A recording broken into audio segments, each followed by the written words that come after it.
ప్రభుత్వం ఆర్థిక ఇబ్బందుల్లో ఉంది. కొత్త ప్రభుత్వం వచ్చింది, ప్రజా తీర్పులు ఇచ్చినప్పుడు ఆర్థిక ఇబ్బందులు ఉన్నప్పుడు మనం ఏదో అప్పుడే పంపలంటుకున్నట్టు ప్రజలు 5 సంవత్సరాల తర్వాత డిసైడ్ చేస్తారు.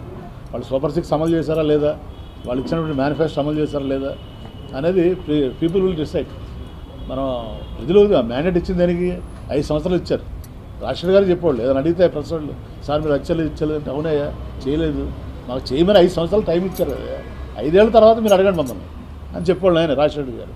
ఈయన 5 ఏళ్ళు కాదు కదా, 5 నెలలు కూడా ఆయన టైం ఇవ్వకుండా వెంటనే మీరు ధర్నాలు చేయండి, రాస్తారోకులు చేయండి, ఇచ్చేయండి, నచ్చేయండి అనేది మంచి పద్ధతి కాదు. ఎందుకంటే రాష్ట్రం అభివృద్ధి చెందాలంటే వాళ్ళ కేంద్రం దగ్గర కానీ రాష్ట్రం దగ్గర కానీ ఒక లిమిటెడ్ నిధులు ఉన్నాయి. మనకు పెట్టుబడులు రావాలి. పెట్టుబడులు రావాలంటే ఏంటి, ఒక స్థిరమైన ప్రభుత్వం ఉంటేనే పెట్టుబడులు వస్తాయి. మనం కూడా చూసాం పక్క రాష్ట్రం తెలంగాణలో 10 ఏళ్ళు టీఆర్ఎస్ పరిపాలించింది కాబట్టి హైదరాబాద్ ఆ మాత్రం అభివృద్ధి చెందింది. మన వాళ్ళు ఏమైనా రాష్ట్రం విడిపోగానే మనకి హైదరాబాద్ ఇది అయిపోద్ది అని చెప్పారు. కానీ ఉల్టా అయింది. హైదరాబాద్ సూపర్ డెవలప్ అయింది, మనం ఏమో డెవలప్ చేసుకోలేదు.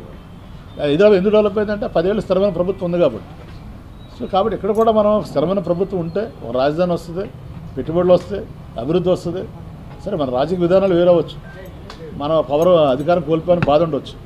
అట్ ద సేమ్ టైం రాష్ట్ర అభివృద్ధిని కూడా మనం దృష్టిలో పెట్టుకోవాల్సినటువంటి బాధ్యత ఉంది. కానీ మనం ఇలా ప్రతిదానికి రాజకీయ ప్రయోజనాలే పరమావధిగా మనం ముందుకెళ్ళడం అనేది ఎంతవరకు కరెక్ట్ అనేది నాకు అర్థం కాక, అది దానికోసం అడ్జస్ట్ కాక నేను ఈ రోజున దాంతోపాటు నా వ్యక్తిగతంగా కూడా 5 సంవత్సరాలు నా జీవితాన్ని కుటుంబాన్ని కూలిపోయి దూరం ఉండడం జరిగింది.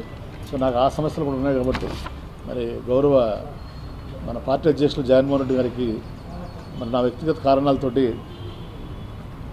ఈ రాజకీయాలకి ప్రస్తుతం దూరంగా ఉండాలని నిర్ణయం తీసుకోవడం జరిగింది.